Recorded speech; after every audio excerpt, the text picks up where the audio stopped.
Sejam muito bem-vindos a mais uma live aqui na Invi, a sua plataforma, o seu streaming de investimentos. Essa noite estamos com Luiz Alves e também Henrique Breda, dois amigos e ilustres convidados. Muito obrigado, Henrique, muito obrigado, Luiz Alves, por ter aceitado o nosso convite.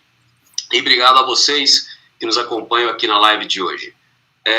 A gente resolveu fazer essa live num momento mais crítico, em que a Bolsa Brasileira já cai aí 15% da máxima, o dólar voltando para 5,50, juro em alta, inflação, e os investidores acabam ficando meio preocupados. E a gente resolveu chamar aqui realmente duas pessoas que entendem do assunto, entendem de investimento, têm um histórico gigantesco e muita história para contar para a gente nessa noite de hoje.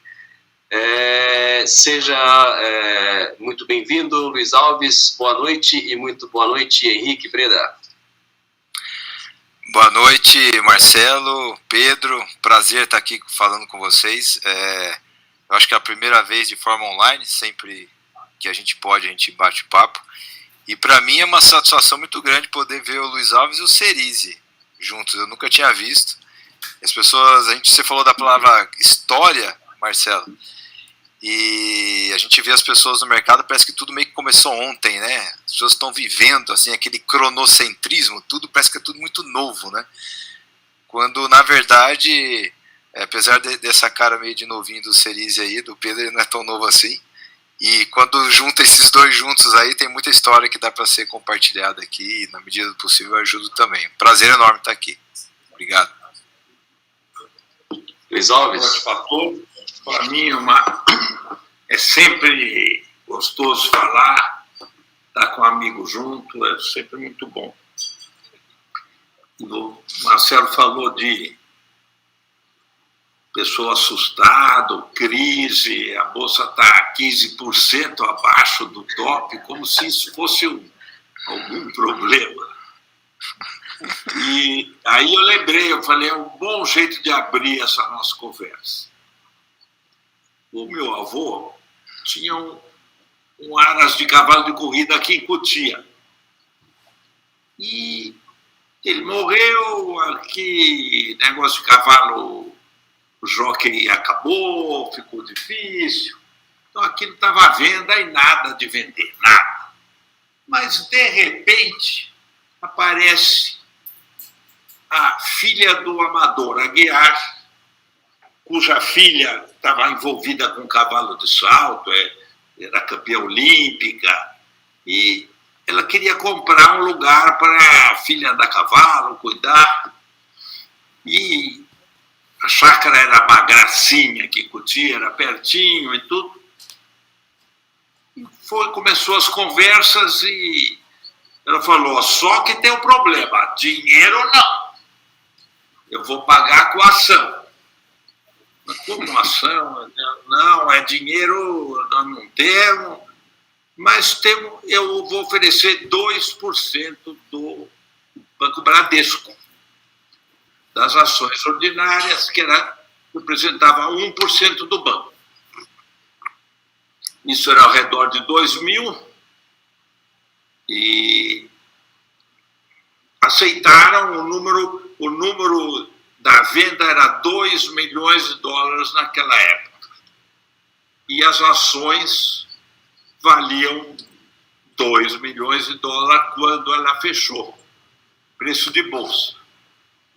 Entre fechar e passar a escritura, veio o plano Collor, que tomou o dinheiro de todo mundo.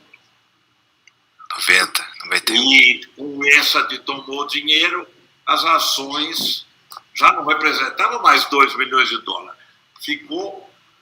Chegou até 800 mil dólares o valor das ações na bolsa. E os meus tios falaram, esquece, pode abrir negócio, não vamos fechar. Combinamos 2 bilhões de dólares, agora vou entregar uma porcaria de umas ações aqui. Falaram, vocês são malucos. E discute coisas. Começou a melhorar devagarinho a bolsa, a ação foi para valia 1,5 milhão, 1,5 1.600.000, 1.800.000. Quando chegou no 2 milhões, me ligaram e falaram, começa a vender na Bolsa. Na Bolsa tinha uma pessoa que foi, eu acho que foi longe o homem mais rico do Brasil, e ninguém nunca comentou. Ele espertamente e muito hábil passou todos os seus ativos para o exterior enquanto podia, pelo valor de face. Muita gente fez isso e a Receita não pegou. Ficava uma dúvida e tal, então ele passou. Essa pessoa tinha 5 ou 6% do Bradesco, 6 ou 7% do Itaú, e ele tinha 200 e tantas ações da Bolsa, todas com mais de 5, 10%. Vamos dizer que seria hoje uma fortuna de 250 bilhões de dólares, lá sei eu, não tenho ideia, mas o número era muito grande e ele não desligava o telefone. Cadê as ações do Bradesco? Cadê as ações do Bradesco? E ele me rapou rapidamente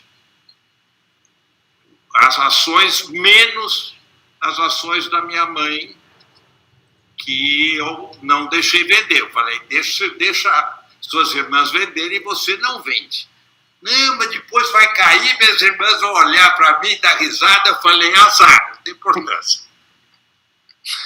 Afinal, todo mundo vendeu.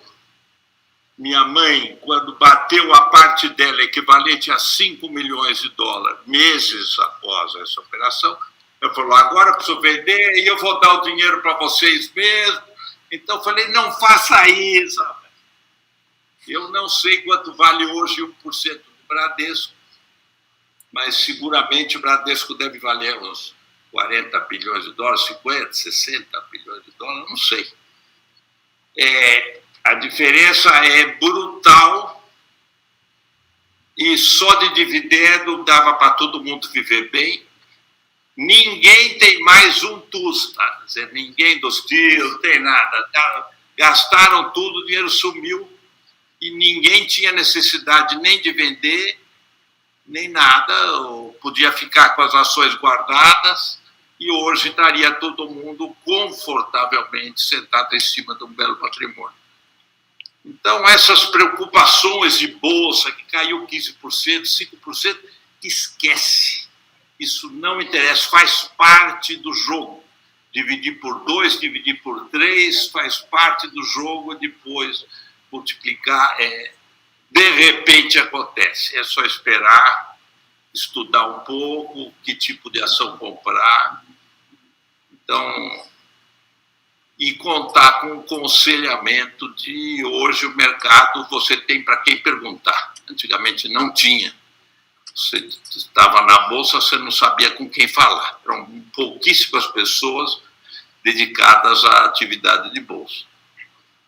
Então, isso que seja de exemplo para todo mundo sentir que é comprar no desastre e vender quando todo mundo está falando em comprar. Por isso, o Bradesco hoje vale 190 bi. Vale 190 bi o Bradesco hoje. Então 1,9 bi por cento. 1% é? 1,9 bi. 1,9 bi. 1,9 bi. E em quase dólar, 2 bi de real. Dá para comprar Cotia inteiro. Mais ou menos isso. E as favelas chegaram e englobaram. Tem um lugar mais lindo cercado de favela por todos os lados. É engraçado falar desse... Isso seria jovens por isso, sabe exatamente como é, passou por isso, todos nós passamos por isso, possivelmente por problemas muito maiores e todos foram consertados. Essa é a grande vantagem da Bolsa. Eu conheci um japonês que plantava batata. E batata, ou você perde tudo, porque os insumos são caríssimos, ou você colhe, você gasta 100 mil reais e colhe 10 milhões de reais. Ou você perdeu os 100 mil reais total, mais trabalho e tempo. Então, aprendi com esse japonês, buraco de batata só se resolve plantando batata de novo, porque uma hora ela vai dar. Então, bolsa, a mesma coisa. Não acertou uma, a próxima vai dar certo. E vai compensar todos os erros e problemas do tempo que passou. Meu pai plantava batata e eu ajudava ele a plantar batata. Eu já vi, prejuízo de batata você só recupera com batata. Não adianta perder com a bolsa e recuperar no CDI depois, não, esquece. E só mais uma coisa, né? A primeira vez que eu já conheci o Luiz de reputação, quando eu comecei a Scopus. E aí, quando a gente começou a Scopus, a gente não tinha... o patrimônio era muito pequeno, e foi num desses momentos de terra arrasada, né? Que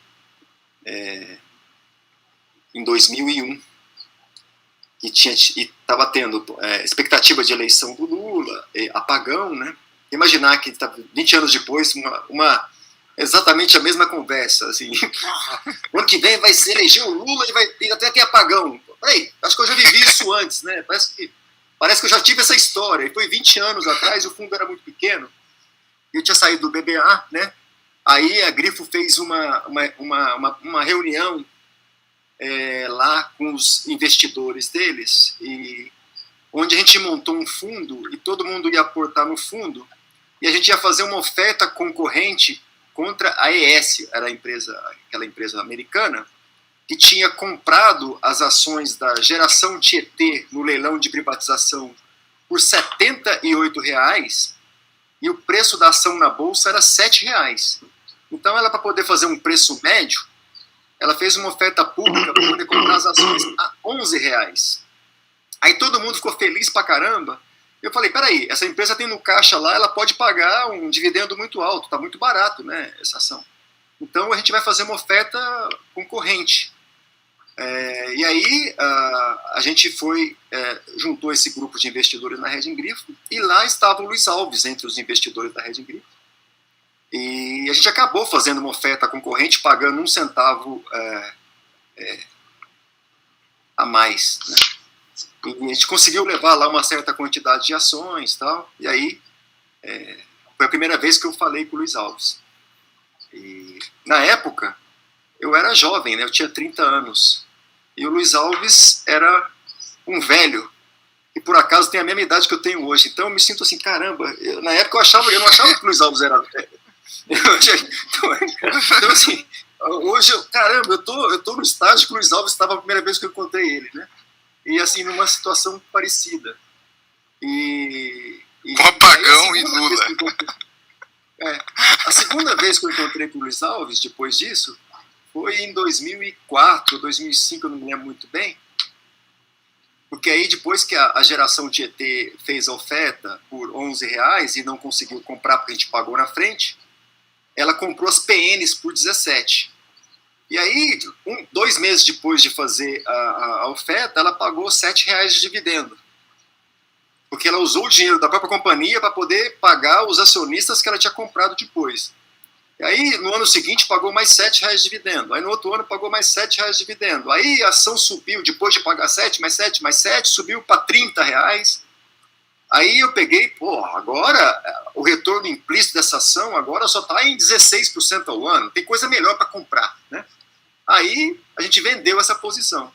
Passou mais 1 ano e meio, a ação saiu de R$ 30, foi para R$ 50, R$ 60, pagou mais sei lá quanto de dividendo, e aí deu uma bonificação de 2 vezes, né? Aí estava lá custando R$ 26, R$ 27, quando o Luiz Alves me chama lá para conversar. Aí ele fala assim, Pedro, é o seguinte, não está na hora de vender aquelas ações da JET? Não, eu já vendi faz tempo, já faz tempo que eu vendi pela metade do preço que está aí e tal. Ah, então, que eu vou vender também e tal. E aí eu preciso te pagar, né? Porque eu comprei fora do fundo, então eu preciso te pagar aí a performance que você ia ganhar lá no fundo e tal. Eu falei, não mexe com isso não precisa pagar isso não. Aí o Luiz me perguntou, você tem filho? Eu falei, tenho. Quantos anos tem seu filho? 5 anos. Então é o seguinte, quando teu filho fizer 18 anos, que parecia nunca, né? Você, quando você tem um filho de 5, você não acha que nunca vai fazer 18 anos. Quando o seu filho fizer 18 anos e passar na faculdade, você manda ele vir aqui que eu vou comprar um carro zero para ele, que é o primeiro carro da vida dele, vai ser o que eu vou dar. Eu falei, tá bom, beleza, tal. Aí, quando meus filhos estavam com 15, 16 anos, eu falei, ó, eu já ganhei o carro de vocês, hein? O dia que vocês passarem na faculdade, vocês podem ir lá que ele vai dar o carro para vocês. Aí meu filho chegou, passou na faculdade. Aí eu falei, agora pode ligar lá para ele que ele vai dar o carro. Ah, pai, impossível. Você acha que ele vai dar o carro, tal? Aí depois eu mando para vocês a foto do carro com uma fotografia que o Luiz Alves entregou. E o carro do meu filho, quem pagou foi o Luiz Alves. Você tá falando, Aí eu tô lembrando lucrando aqui. muito, porque se fosse pagar performance era muito mais caro que isso. Não, mas porra, foi assim, uma coisa, foi uma lição. Você não sabe como meu filho ficou assim. É impossível, pai, que isso tenha acontecido. É impossível que o cara ainda vai lembrar e vai te pagar esse negócio. Você tá Essa lição falando também agora, é muito Pedro. importante. Você tava falando, eu daqui do mercado aí, nós quatro, que eu sou o mais novo. Em 2006, 2007, mais ou menos, que eu comecei a mexer com ação, vamos falar assim, fazer modelinho e tal. Foi quando eu comecei a entender quem que eram as pessoas, até então não sabia nem quem que era quem. Por acaso, o primeiro fundo que eu investi foi da Scopus, por acaso. Tava lá na grade da Grifo, tinha uma continha lá, coloquei. Aí eu conheci o pessoal que trabalhava com você, tinha, quem que era aquele que cuidava de Luiz. papel celulose? Luiz. Conversava muito com ele, porque eu olhava commodities. O Zé conhecia papel. O Zé. O Luiz Soares foi conhecer até depois, que eu olhava mais bancos, essas coisas. Lembro até hoje da carteira. OHL, Porto, Dufre, acho que tinha Suzano, tinha Rosana, né, na carteirinha. Acompanhava e tal. E aí, tinha um tal de fundo Poland que aparecia nas listas de acionistas. Puxava que esse Poland, mas o que é esse Poland? Só tem encrenca nesse fundo. Celeste, só tem a Cesita, na época era a Cesita, Comgás. Eram umas coisas assim. Ah, isso aí é o Luiz Alves, é o tio do Zeca. Mas quem que é o Zeca? Não sabia nada. Então aí você vai começando a juntar as pontas. E o que é mais assim valioso às vezes para as pessoas hoje em dia, e eu vejo pouco disso, né? As pessoas perguntam, mas a economia, e o ano que vem, o que você acha? E o PIB? Será que a bolsa anda? São perguntas ok, mas não são as boas perguntas. Boas perguntas é você ver um pouco a história. Como é que... Hoje eu estava conversando agora de manhã, um cara me perguntou o seguinte, esse negócio tá muito diferente, né, Breda? Olhar a bolsa hoje em dia com essas empresas tech, né? Eu falei, cara, mas já teve tech já bastante no passado, década de 90, a bolha da internet, já a AOL, Netscape. Nesse mundo velho, difícil ter algo novo. Então, você estudar a história é um belo de um caminho para você entender mais ou menos o que a gente está vendo ou para onde a gente vai. E estudar aí, Luiz Alves, e agora que você também se sentiu um pouco velho, Pedro, estudar o que vocês já viram e passar o que vocês já viram é muito interessante, porque as coisas meio que se repetem, assim. Muda um pouco o CNPJ e tal, mas o tema tá lá, né? O tema, ele vive se repetindo, porque o ser humano é o mesmo, né? Ele fica com medo, né? Ele vende lá embaixo, ele acha que o mundo vai acabar, depois ele pula para a renda fixa, a renda fixa não anda, igual ele perdeu na renda variável. Quando a renda variável fica bonita e vira a capa das revistas, o cara fica com vontade de comprar renda variável, ele deixa de ganhar um pouquinho da renda fixa para comprar a renda variável no máximo, e é um ciclo perpétuo de destruição de riqueza que eu realmente não sei o que fazer. Assim. Acho que dá para salvar algumas almas, mas não dá para mudar muito a tendência, não. Acho que é muito humano isso. Então, por isso que eu acho bacana olhar a história, para não cair nos mesmos erros. Eu acho assim, até eu queria ter um comentário assim. Eu ainda acompanho o Twitter através de um perfil desses secretos aí, né? E esses dias eu vi uma frase do Faria Lima Elevator, que ele disse que tão importante como descobrir a próxima Magazine Luiza escapar da próxima Cielo. E aí eu fui ver a data que a Cielo tinha feito a máxima, foi em julho de 2015, e que por acaso foi exatamente a época em que a Magazine Luiza fez suas mínimas históricas. Né? Uhum. Eu acho que foi por aí, né? Assim, por um acaso histórico. A mínima assim, da Magazine Luiza é em dezembro de 15. 14 de Então, dezembro de 15. Mas tudo bem. Mas é então, isso aí. isso foi em julho R$8. de 2015. Tá? Então eu tô falando, imagina se você... A Magazine Luiza deu R$8, a mínima história. No mesmo mês fechou em 22, para bater o 8. E a minha média de compra foi R$12. Então, se o cara faz assim, essa frase, né, por mais que soe sábia, ela é errada, né? É porque a magnitude, as ações têm uma assimetria muito grande, né? O máximo que você pode perder é 100%. O que você pode ganhar é 10, 20, 30, 40 vezes. Então, se você... 500 vezes. 500, caso, né? então, exato. Então, assim... Então, ao ter dado esse exemplo, se você tivesse comprado a partir de julho Magazine Luiza até dezembro e Cielo até dezembro, ao invés de ter ganhado 500 vezes, você teria ganhado somente 251 vezes, certo? Então, Então assim, se é tão importante, significa que, né, se fosse verdade essa frase, significa que colocar metade em Magazine e metade em Cielo é exatamente igual a não fazer nada. Porque uma anula a outra. Segunda frase. Mas na prática não anula. Você foi muito para frente. Então, essa é mais ou menos, né, metafisicamente, vamos falar assim, é a força que empurra a equities para cima, né? Você vai escolhendo as coisas, quando dão certo, dão muito certo. Quando dá muito errado, é menos 100%, no máximo. Você perde, a menos... batata. É a batata, não é isso? É a batata. Exato. Exato. Quando você gasta 100 mil, quando você perde 100 mil, quando você ganha 10 milhões. Por isso que vale a pena plantar batata, apesar de ser perigoso. Exato. Exatamente. Agora, então, assim... e quando a gente olha para esse tipo de afirmação, que é sempre genérica. O bom do Twitter é que essas generalidades são sempre boas.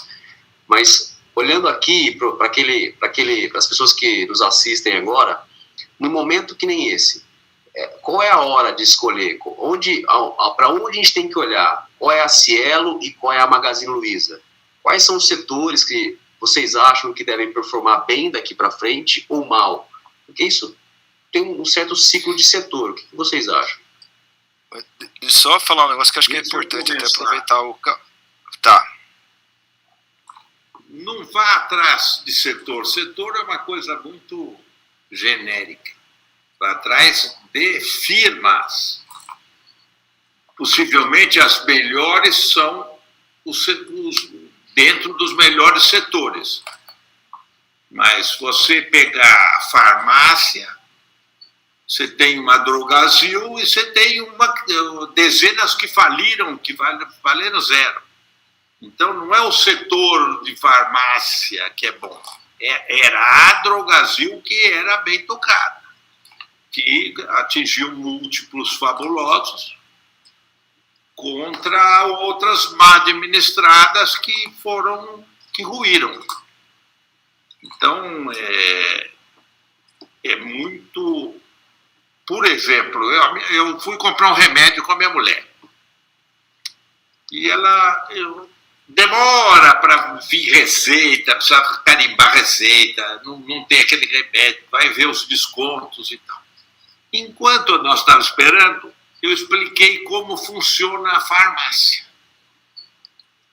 O aluguel, a farmácia convencional da Drogasil custa R$500 mil para fazer.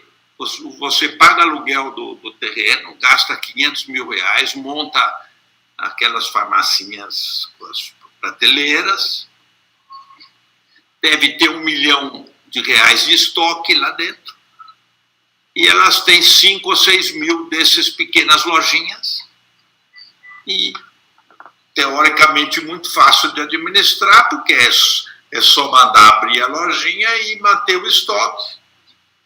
E isso começamos a fazer as contas, dava qualquer número, como a 2 bilhões de reais, você montava a Drogasil. Aí eu falei, vai ver na bolsa quanto está a Drogasil, 45 bilhões de reais.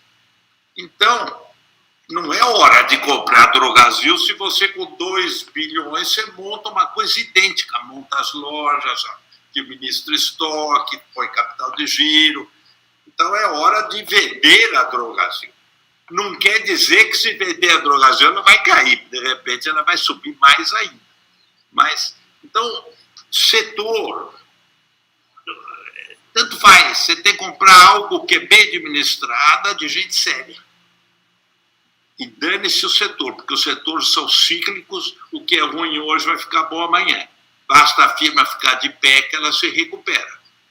Exemplos, a Uzi Minas estava liquidada meses atrás, falência, nos falava em Uzi Minas, ela em meses ou em um ano, hoje é um sucesso. E CSN, mesma coisa, estava apertadíssima, mas ela ainda teve a vantagem de uma grande de mina.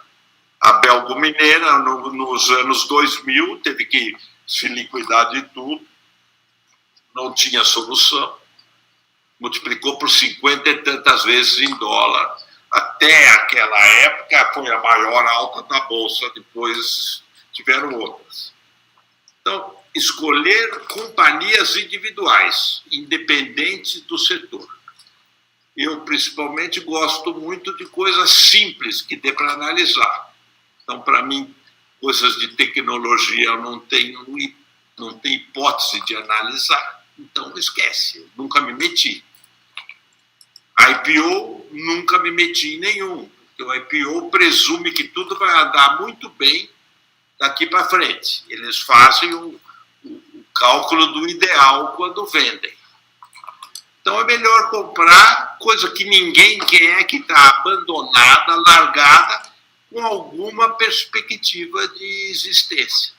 Algumas não vão acontecer nada, mas basta uma ou duas numa carteira de 10 que você acerta qualquer outro erro das outras companhias. Uma coisa dessas que eu lembro que eu acompanhei o IPO, depois eu vi a derrocada e depois eu vi vocês comprando e agora praticamente se encerra, né? Foi o caso da Login, né? Eles fizeram um projeto ambicioso de construção de navios, depois aconteceu uma série de problemas, de atraso, a empresa ficou numa situação financeira realmente difícil, né? E vocês compraram o controle praticamente da companhia e a companhia informou que recebeu uma oferta e aparentemente vocês comunicaram que vão aceitar a oferta, né? E como foi o processo de ter montado uma posição tão grande? Como é que o mercado deixou vocês montarem uma posição tão grande numa companhia como a Login? Isso é interessante, lugar, a posição não era grande, a posição era ridícula. Nós fomos o último a comprar. Essa firma era a Docenave, uma firma importantíssima, que transportava minérios para a Vale do Rio Doce. A Vale do Rio Doce começou a achar que vamos pensar só em minério, vamos largar todas as outras operações paralelas e abriu o capital dessa firma com encomendas em estaleiros de 8, 10 ou 12 navios para ser pago.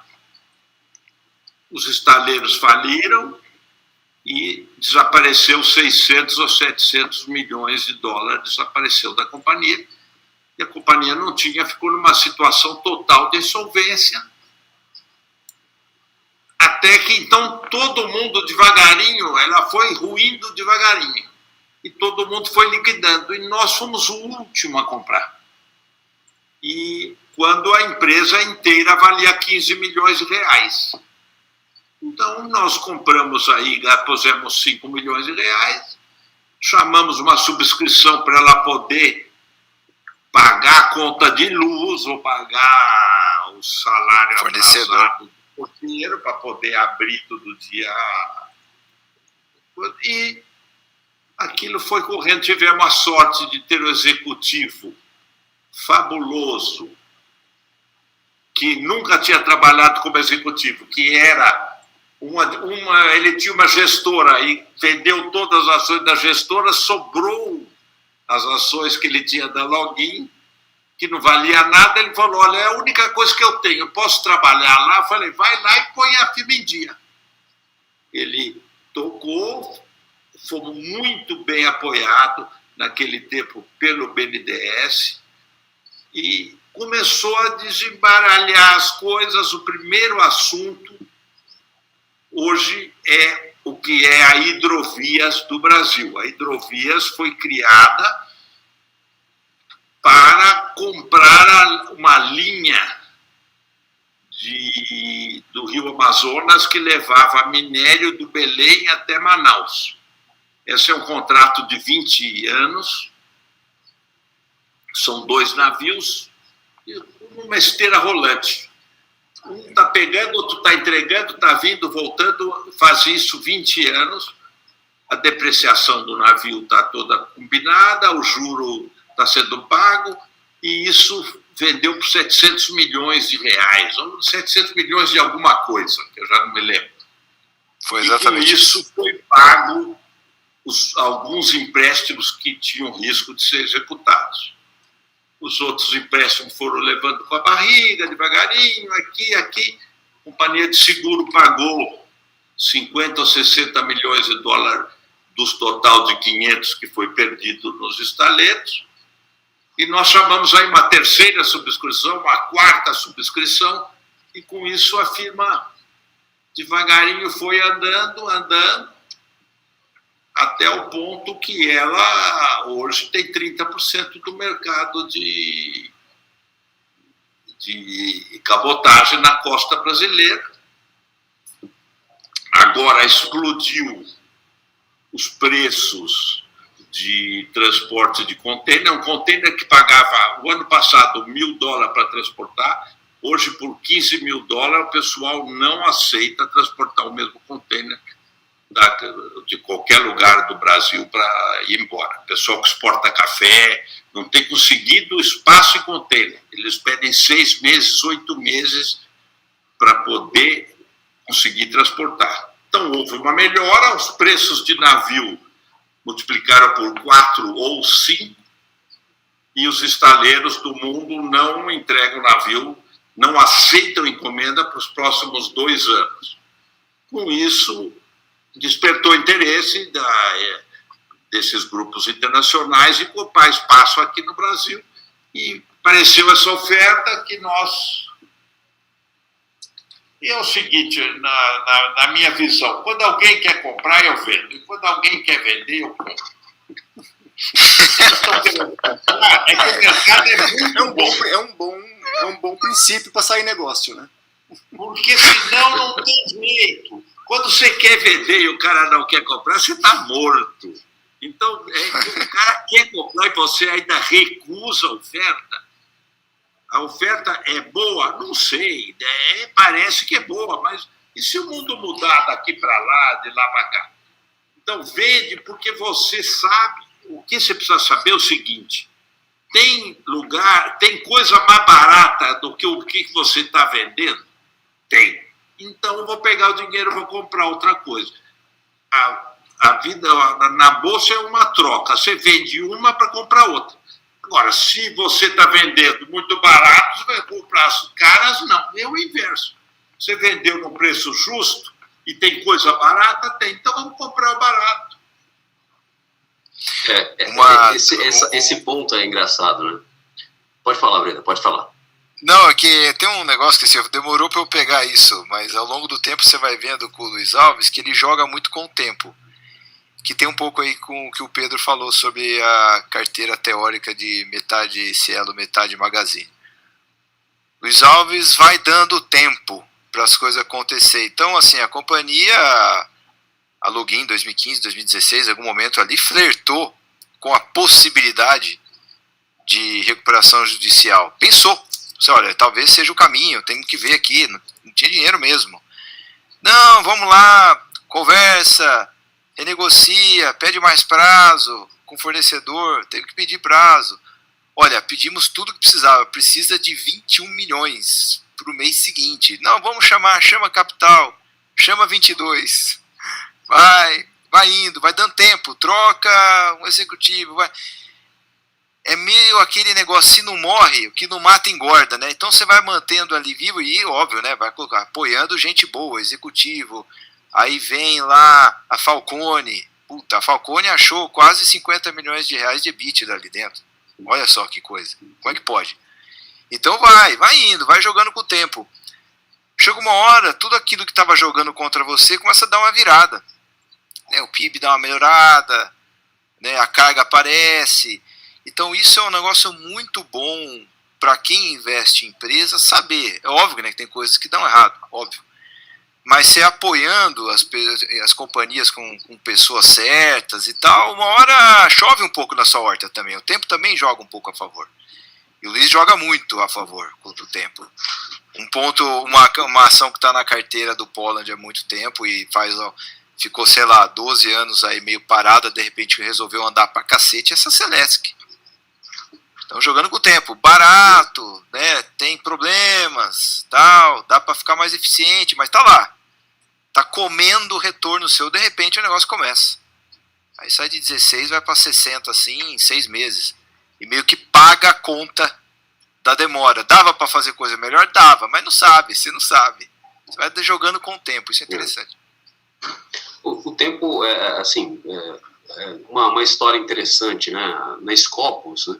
A gente viveu um período difícil aí de 2013 a 2016 e eu acho que a gente teve aí um drawdown de, sei lá, quase 70% nesses 3 anos. Foi um período muito difícil para a Scopus e a gente tenta tirar algumas lições daí. Uma das responsáveis por essa queda, acho que a gente perdeu muito dinheiro numa companhia chamada Contax, né? A gente aprendeu ali, né, a lição que a gente tirou, pelo menos para mim, foi não estar muito concentrado numa ação com pouca liquidez. Aí vai muito daquilo que o Luiz Alves falou, olha, quando você quer vender e não tem comprador, é quase que um massacre mesmo, né?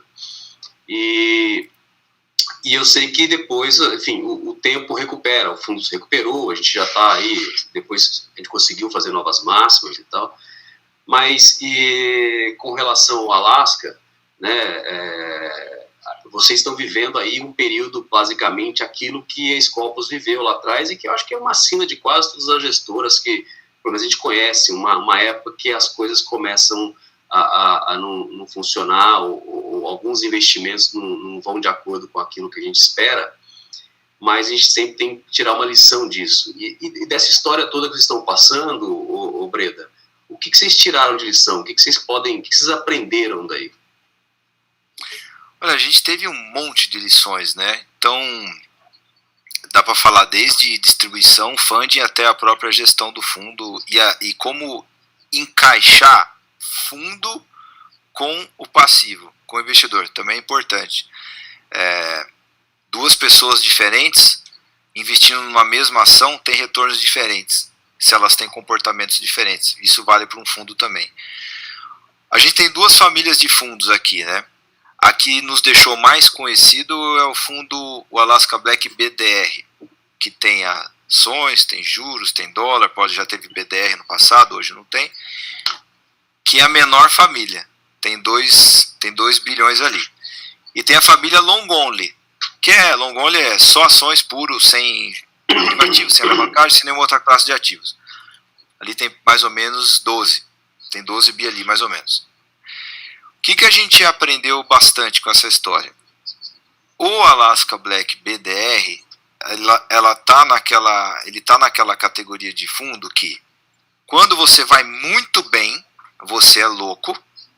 Quando você vai muito mal, você é burro. Então, você nunca é muito bem visto como um cara sereno, adequado, né? Que não tem os ânimos exaltados, porque ou você ganha muito ou você perde muito, porque toma muito risco. No caso da perda, a lição nossa foi como combinar os ativos. A gente usava muito futuros. E futuro ele é assimétrico. Ele, apesar de ele ser mais barato, quando você erra, você vai errando até você sair. Né? Então, se você combina mais de uma classe de ativos em tamanho grande, e a gente sempre fez isso, e foi muito bem de 2015 até janeiro de 2020, quando você tem, e não tem problema cair, não tem problema o mercado ir contra você, sempre foi isso que acontece. Agora, naquela magnitude de março de 2020, foi novo pra gente. Aquilo foi novo. Porque você teve 50% de bolsa de queda, mais ou menos 2 semanas, 40% no câmbio, e nos juros 200 bases. Não é tão fácil você fazer gerenciamento de risco com várias classes de ativos num movimento tão drástico. A gente quer passar de novo por um negócio desse? De jeito nenhum. Então pode acontecer de novo? Pode. Mas se acontecer de novo, do jeito que a gente combina os ativos, a gente não sofre o quanto a gente sofreu. O que a gente está fazendo de diferente? Se for combinar os mesmos ativos, usar mais opções. Opção, você vai gastar mais dinheiro ao longo do tempo se só ficar fazendo isso, não é o caso, mas se você ficar sempre carregando opção comprada, custa caro. Mas ao passo, ao contrário disso, o outro lado da moeda é que se você errar feio, né, se vier muito contra você, com opção você perde menos, é só o prêmio que você colocou. Então o que a gente tira de lição, 2 coisas, da porta para fora, o BDR, antes a gente tinha um discurso meio duro contra ele, tanto que eu tinha no Twitter lá, fixado no meu perfil, não invista. Eu deixava fixado, mesmo assim as pessoas investem. Não adianta avisar, não adianta. Quer dizer, então a ideia é ficar mais duro ainda, da porta para fora, que é o que a gente tem feito, mostrado mais a estratégia long only previdenciária, que tem menos chance, embora não zere, né? Tem menos chance da pessoa se enrolar do outro lado, e da porta para dentro combinar os ativos de forma melhor, né? Usando mais opções quando você quiser ficar com muito risco. Mas dá para tirar muita lição, dá para fazer um dia inteiro de lições aqui. O que eu acho que acontece nisso, Pedro, isso tem um nome chique para esse negócio aí no mercado, mas é assim, tem a história do Alasca, né? Se você pegar a cota do Alasca desde que começou até hoje, é um retorno excepcional, mas para alguns investidores é um retorno negativo. E para uns, uma perda permanente, que foram os que compraram e já saíram. O Poland nunca foi um fundo aberto, desde a história do Luiz, desde que ele operava fora do Poland, tudo. Mas se desde o começo o Poland tivesse aberto como o Alaska teve, ou como o Scopus teve, né, o retorno dos acionistas ao longo dos anos não teria sido o retorno que o Luiz teve. Pelo comportamento dessas pessoas, né? Isso é inevitável. Ou seja, qualquer, mesmo os fundos, por exemplo, gestores famosos, né? Peter Lynch, né? Provavelmente um dos gestores mais famosos, né?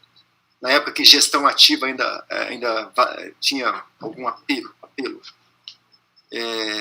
O retorno do fundo do Peter Lynch, Magellan, é muito maior do que o retorno dos acionistas, dos cotistas do Magellan, que sempre colocavam muito dinheiro depois de períodos bons e sempre sacavam dinheiro depois de períodos ruins. Então, e é muito difícil, né, você conciliar um fundo que dê retorno superior sem se sujeitar a momentos ruins, né? Porque se você não se sujeitar a momentos ruins, você não vai ter momentos bons. Ao invés de plantar batata, você vai arrendar terra. E aí você vai ter um retornozinho bem lento, mas nunca vai ter um momento ruim. Não, isso é inevitável. Não tem solução. É um problema sem solução. É muito bom para alguns que vão conseguir se comportar de uma forma contrária da maioria, mas é pequeno. E não cheguei na solução ainda, acho que não tem. Então, tá posto a oportunidade para as pessoas. Tem quem vai se enrolar e tem quem vai tirar muito proveito da situação. A gente tem alguns CPFs que operam direitinho. E geralmente, os cotistas que fazem direitinho, ele faz com recorrência sempre. Sempre faz uma aplicaçãozinha de tempo em tempo, porque não dá para acertar. Eu vou aplicar agora porque esse mês caiu, então nem isso dá para fazer. Aplicar após quedas não é materialmente melhor do que fazer sempre. Então fazer sempre com parcimônia é a melhor coisa que você pode fazer mesmo. E a maioria das pessoas ainda tratam, eu sei que o nome é isso, tá lá no botãozinho, né, no home broker, e vê o fundo como aplicação. Tudo bem, é uma aplicação. Mas você não vê ninguém falar assim, eu apliquei numa terra no Mato Grosso, apliquei em 30 alqueires de terra no Mato Grosso. Não, peraí, eu investi, né? Já tem a semântica aí, já muda um pouco o comportamento da pessoa. Aplicação, aquele negocinho lá que é um pool de dinheiro que vai um pouquinho para frente todo mês. A hora que você compra um ativo, o bicho é outro.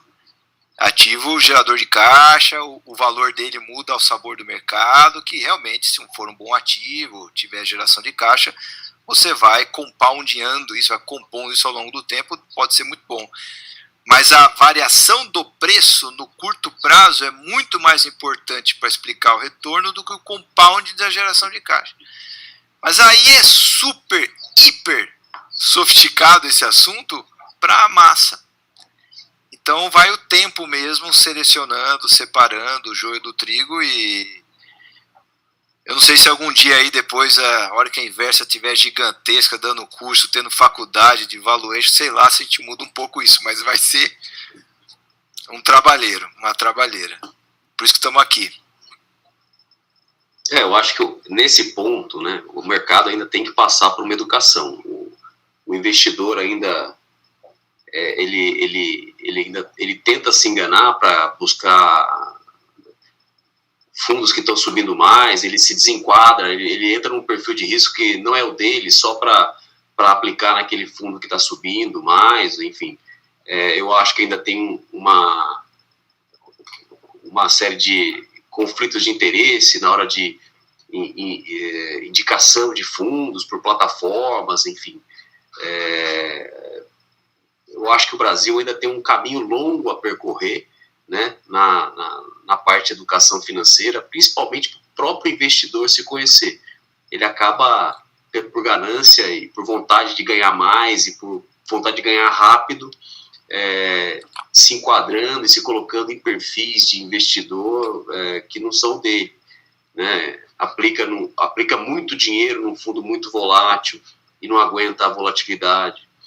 Eu acho que ainda temos aí um caminho longo a percorrer. A Inversa e a INVI vai fazer esse papel. Aliás, aproveitar para fazer um merchan, tem aqui, não sei em que lado, aqui em algum lugar, um QR Code, né? Você pode apontar o seu celular para a tela e assinar a INVI por R$19,90. Esse é um preço promocional de lançamento. A gente também tem uma pegada de levar esse ensinamento para as pessoas, e por isso a gente criou uma plataforma com esse preço. Você tem aí acesso a recomendações de carteira de ações, fundos de investimento, carteira de dividendos, criptomoedas, tem cursos do básico ao avançado, tem série de entretenimento, ainda tem essas lives aqui que podem agregar muito. E para você, a gente preparou uma promoção especial aqui para o pessoal que está assistindo a live. Se você assinar agora, você leva o plano anual por R$ 179,10. Você paga 9 meses ao invés de pagar 12. É só usar o cupom exclusivo no campo de preenchimento da compra. Eu não sou muito bom de merchan nessas coisas, tinha que chamar o Inácio aqui, que é o nosso apresentador, mas vamos adiante. Uma coisa que você falou, Marcelo, agora, comportamento das pessoas, e um pouco amarra com o que o Luiz falou. Esse negócio da operação da Login, que é um pouco similar com o que teve da Comgás com a Cosan, é óbvio que é um negócio muito grande. Então, você analisa muito mais, pensa muito mais e tal. Mas normalmente o Luiz fala assim, A gente nunca perde um negócio. Sempre fecha. Se o pessoal quer comprar, a gente vende para o pessoal. Se o pessoal quer vender, a gente compra deles. Você pode até não saber muito bem o que você está fazendo, mas faz. Porque na média as pessoas perdem dinheiro. Então na média as pessoas compram caro e na média as pessoas vendem barato. Então se você fizer o contrário da média, você vai ganhando, você nem sabe muito porquê, mas dá certo. A massa perde. Então faz o contrário da massa que você ganha. E realmente, observando o Luiz, que tem duas formas de você aprender, né? Você ficar perguntando para as pessoas e o professor fica te ensinando, ou você observa.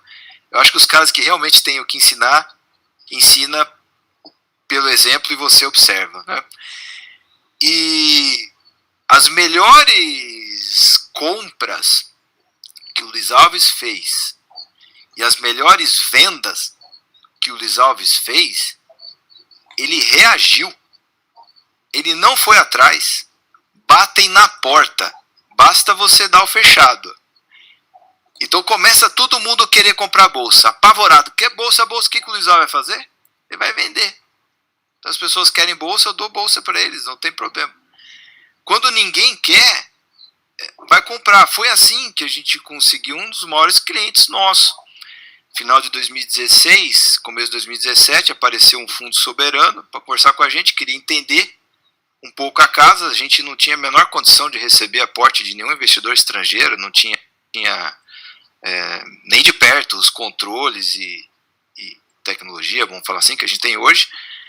Mas esse cara bateu aqui na porta porque eles eram acionistas muito grandes de muitas empresas no Brasil, e no final de 2015, os managers, os gestores deles recomendaram vender Brasil, zerar, ou vender o máximo, porque iria virar Venezuela ou sei lá o quê. E beleza, fizeram de acordo. Um ano depois, esses mesmos investidores, eles foram ver o que aconteceu com a participação acionária deles em várias companhias listadas. É muito fácil, você pega a lista de acionista antes, a lista de acionista depois, e você vê o que aconteceu com aquele seu bloco de ação que você vendeu. E apareceu muito Alasca. Aí esses caras europeus falaram assim, peraí, a gente vendeu X% dessa companhia, X dessa foi tudo pro mesmo cara. Quem são esses caras? Aí vieram para cá, isso virou um cliente importante nosso, e na verdade você vê que do outro lado o Luiz Alves estava apenas reagindo. Todo mundo quer vender? Tudo bem, eu compro. Ah, todo mundo quer comprar? Tudo bem, eu vendo. Ou seja, sempre fazendo o contrário da massa te dá um compound muito interessante. E essa é a crueldade do mercado acionário. A hora que você está concordando com todo mundo, cuidado, que é muito provável que você esteja errado. Por falar nessa história de ser estimulado e até ter a sensação de que você foi, né, enganado, que alguma coisa deu errado, uma vez o Luiz me contou uma história, acho que era de uma ação, era Ford, eu não sei, qual Luiz? Qual era a ação que todo mundo queria vender, aí veio uma crise no meio, o cara fizeram uma oferta para cima e apareceu mais vendedor. Como é que é essa história? Aços Anhanguera. Foi o Aços Anhanguera. Como é que foi essa história, por exemplo? Que tudo parecia Ela era da KM, se eu não me engano. Tenho quase certeza que a KM era a dona. E a KM, quando vendeu a parte de minério, ela sobrou com essa siderúrgica que ficou... Era muito pequenininha, não justificava. No final foi parar na Gerdau. Foi parar no Aço Villares. Quem comprou foi a Villares. Depois da Villares, não sei quem ficou, mas... E tinha problema de CAD, ninguém podia comprar. Não podia comprar Belgo Mineira, não podia comprar Gerdau, e o Villares podia, porque ele tinha só aço especial, aço longo, ele não tinha nada. Mas a crise era tal que a firma, os diretores é que ligaram para para mim para querer vender. Eles falaram, eu quero que o senhor saiba primeiro que a firma está muito ruim, não tem condição de... Então, o senhor tem que saber que está comprando uma coisa que pode explodir. Eu falei, perfeitamente, então tá ótimo, está fechado nesse preço. E esse preço era 20% da companhia, que era do grupo de diretores. Eles queriam sair e a KM estava tentando vender o controle acionário para alguém. A KM, nesse período, né? Você comprou vendeu para Vilares, porque o BNDES mandou, olha, eu pago, o BNDES interferia para resolver, falava assim, eu financio para você essa compra se a gente resolve esse assunto. E, então eu tinha comprado na quinta-feira e a leilão na terça seguinte. E nesse leilão o número era R$9 e eles venderam por 40 e poucos reais o controle acionário e que iam comprar 100% as ações de todo mundo. Já tinha a lei da SA. Foi anunciado entre a quinta e a terça, não é isso? O entre a quinta e a terça. Na sexta-feira, Tombstone no jornal. Grupo Vilares adquire o Aço Anhanguera por R$45, sendo 22 pago à vista e 23 pago em 5 anos com GPM mais não sei o quê. Bom, eu falei, que judiação, perdi o negócio aí por causa de um dia, 2 dias.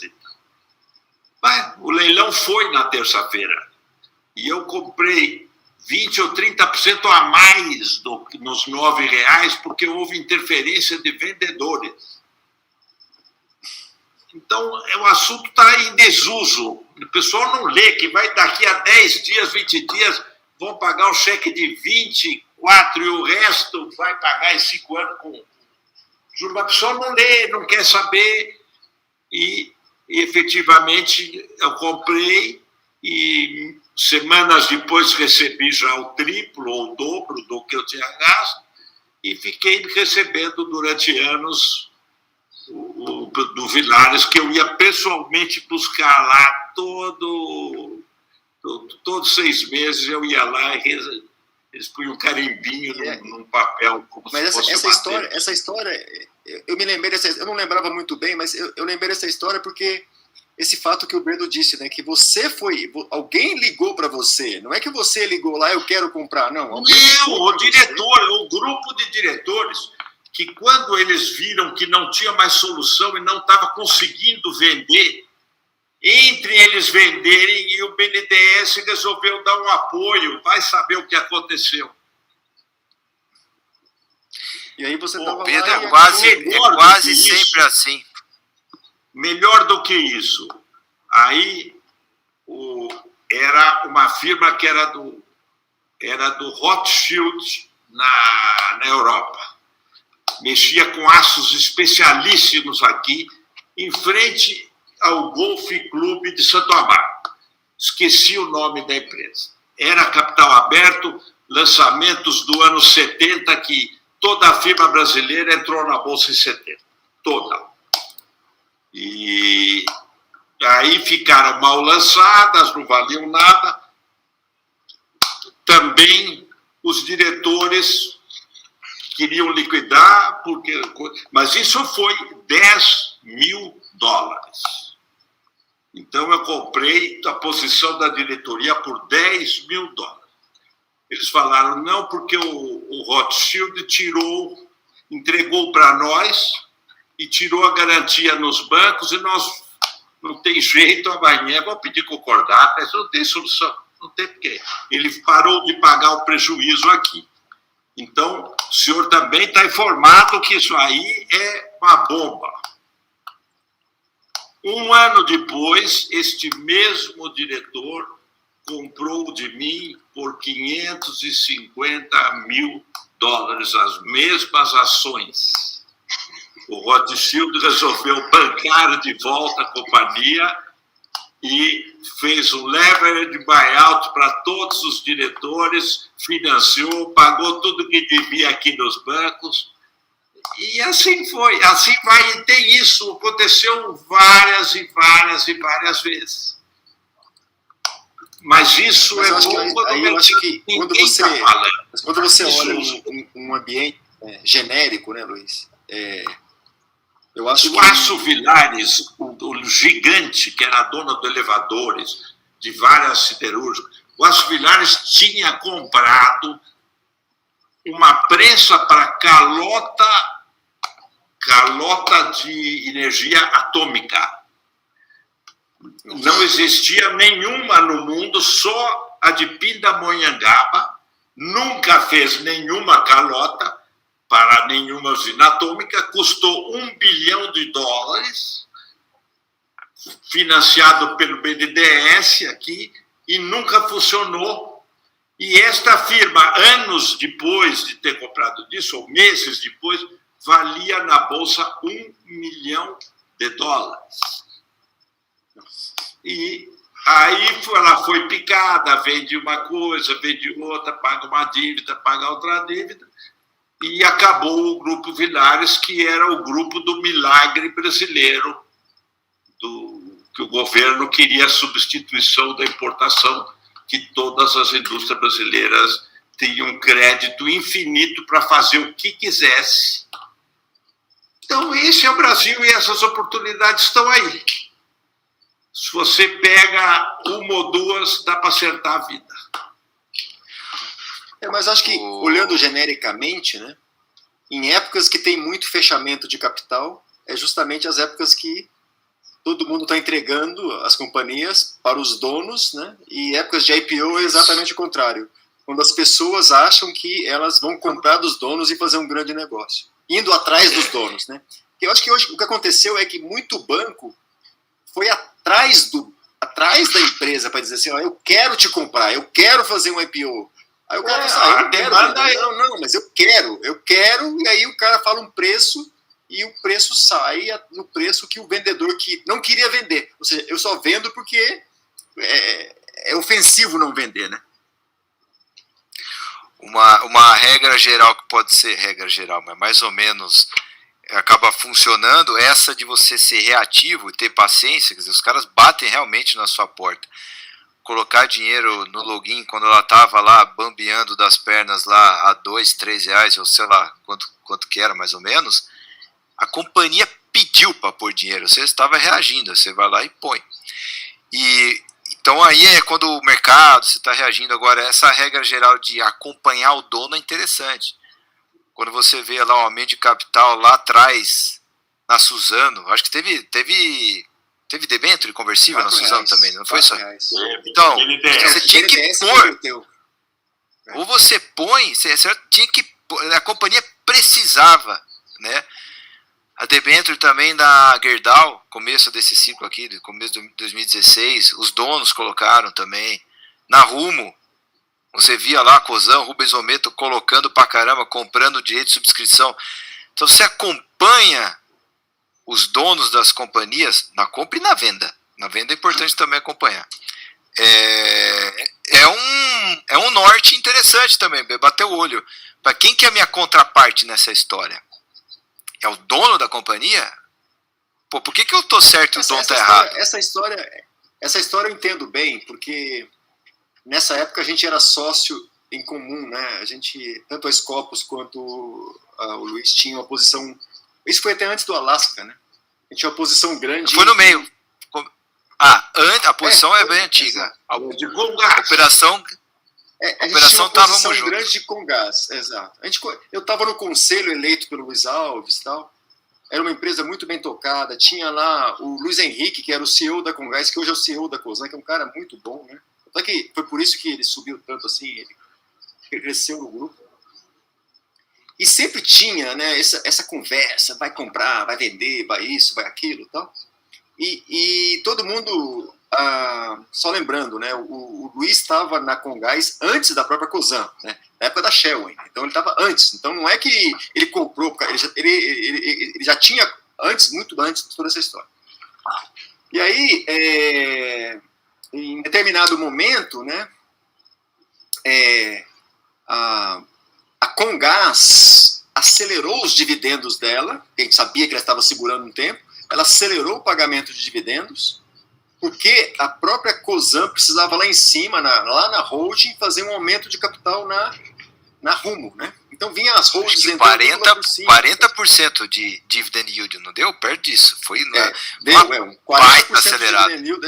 Exato. E aí quando aconteceu o dividendo, né, a RI da Comgás ligou, e agora? O que vocês vão fazer com esse dividendo? O que o Luiz Alves vai fazer com esse dividendo? Tá feliz com o dividendo e tal? Aí eu falei assim, olha, acho que vocês vão ficar surpresos com o que ele vai fazer com o dividendo. Né? E eles não imaginavam. E aí, como teve uma subscrição muito grande lá na Rumo, né, que era de cima, toda essa cadeia que veio o aumento de capital, o Luiz Alves comprou os recibos e participou da subscrição. Ou seja, ele fez exatamente o que o próprio Rubens Ometo fez. Ele pegou o dividendo e comprou junto no mesmo preço, no preço que o dono comprou. Então, assim, E quem tinha o direito de participar na subscrição optou por não fazer subscrição naquela época. Teve gente que rasgou muito dinheiro ali. Era R$2, mais ou menos, era R-Log, né? Que era a holding da Rumo, né? Era exato, R-Log. Exato, R-Log. Isso. E o investimento ali era da ordem por volta de R$2 o preço da ação e foi incorporada aí a 23. 10 vezes. Então essas coisas de 10 vezes acontecem. O problema é que esse 10 vezes é bonito quando a gente fala, né? Mas isso dura, sei lá, 5 anos, 6 anos, e no meio do caminho tem umas quedas de 20%, 30% que a pessoa física entrega, né? Não, a posição do Luiz era de Cosan, de Comgás tinha mais de 10 anos. Sim. De Comgás, desde o início do Poland já tinha, em 2003. Então isso tudo da Comgás, ou seja, a R-Log aumento de capital em 2016, então já estava um dividendo represado há um tempo. E se olhar de 2003 até hoje, essa história toda, meio que a Comgás do Luiz Alves, como ele falou, tudo você vai trocando, né? Recebe dividendo e troca por uma outra coisa. Isso mal ou bem, né, Luiz? Virou Rumo aí, né? Nas carteiras. É a Rumo de hoje, é a Comgás de 2003, ou seja, a história meio que vai se reciclando. E é isso que faz ter o efeito de composição, né? O compound da história é isso daí, trocar um negócio por outro. Tem uma pergunta aqui do Daniel Rocha, ele pergunta para o Luiz. Luiz, como é que a gente consegue, no meio de tantas ações, né, diferenciar o barato do ruim na hora de escolher? Você não consegue, você tem que entrar primeiro. Primeiro você compra um bocadinho. Pronto, começa a visitar a empresa, vai lá, vai falar com o RI primeiro, depois conhece o diretor, e você vai sentindo. Uma hora você fala, ele é gente séria, a ideia é boa, eles estão querendo ir para frente. Ou não, errei, vende de volta. Nós, E vai para outra. Na Magazine Luiza, nós íamos lá várias vezes. E eles falavam o que iam fazer. Aí os próximos 3 meses que passavam, a gente cobrava tudo que ele falou que ia fazer. Tinha feito e melhor. Então nós vimos que o plano existia, e a ideia era boa, e a capacidade de execução da ideia existia. Porque, às vezes, a firma é boa, mas o mercado não ajuda. Se o mercado de varejo não estivesse melhorando, a Magazine Luiza não ia conseguir andar. É que o varejo começou a andar. E ela captou o varejo de outros e foi o sucesso dela, entrando para a digitalização. Mas isso a gente acompanhou. Junto com a gente, toda vez que a gente ia lá, tinha um americano, que eu não sei o nome da empresa, grandíssima, monstruosa, que deve ter gasto em viagem uns 100, 200 mil dólares. Se ele tivesse posto 200 mil dólares na Magazine Luiza, ele teria 200 milhões de dólares, porque multiplicou por 1.000. Mas ele não, sempre punha defeito, quer analisar, quero ver, quero não ver. É uma árvore essa empresa, não sei qual é o nome dela. O símbolo é uma árvore, um carvalho, uma coisa assim. É enorme. Eu sei, mas não vou falar, não. Depois eu falo. Caralho. Não, Na verdade, o cara pode falar. O cara conseguiu perder 200 mil dólares da Magazine Luiza em 2015. É brincadeira, né?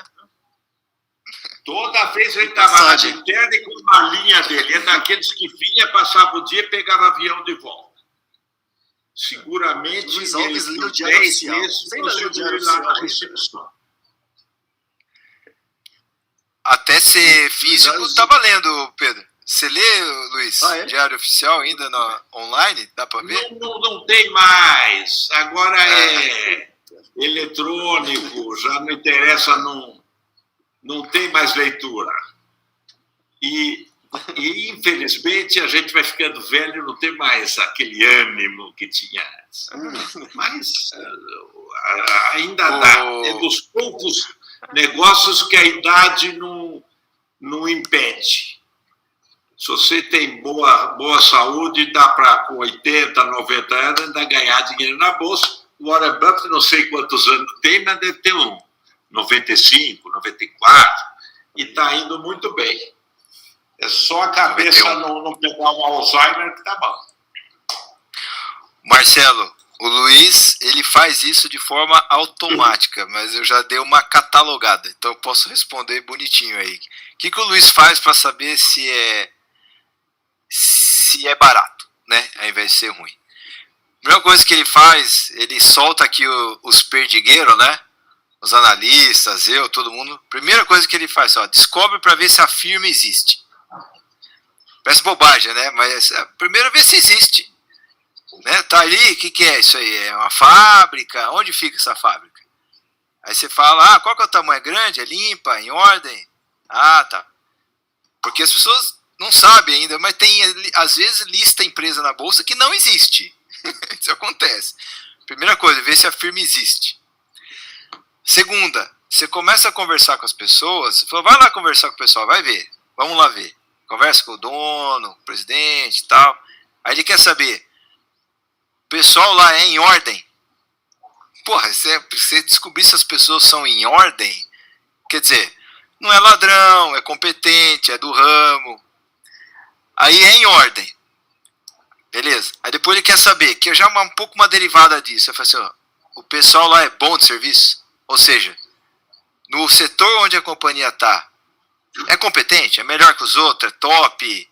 Quer dizer, presta um serviço bom, melhor que os outros? Vende produto melhor que os outros? É mais barato? E aí a quarta coisa, que é o que o pessoal já sai correndo para fazer, sem fazer os outros três, é ver se tá baratinho aí, se não estão pagando muito caro, né? E não é muito difícil. Você vê como é que tá, quantas vezes lucro, paga dividendo, como é que tá um pouco múltiplo. Se você descobriu se a firma existe, se as pessoas são em ordem, se são bons de serviço, e se tá barato, a chance de dar certo aumenta muito. Não é 100% de chance, mas aumenta muito.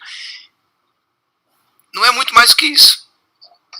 Só que parece simples, mas é um pouco difícil, que você tem que ir lá, acompanhar, pegar o carro, vai lá, conversa, vê, checa, vê, liga para um amigo que conhece a empresa mais que você, colhe uma informação. É só isso. Ô Luiz, eu falei certo ou falei errado? Certíssimo. Não é só a dica do amigo do WhatsApp, não. É muito fácil saber tudo isso. Ou muito fácil ou muito complicado demais. Eu acho que é muito fácil.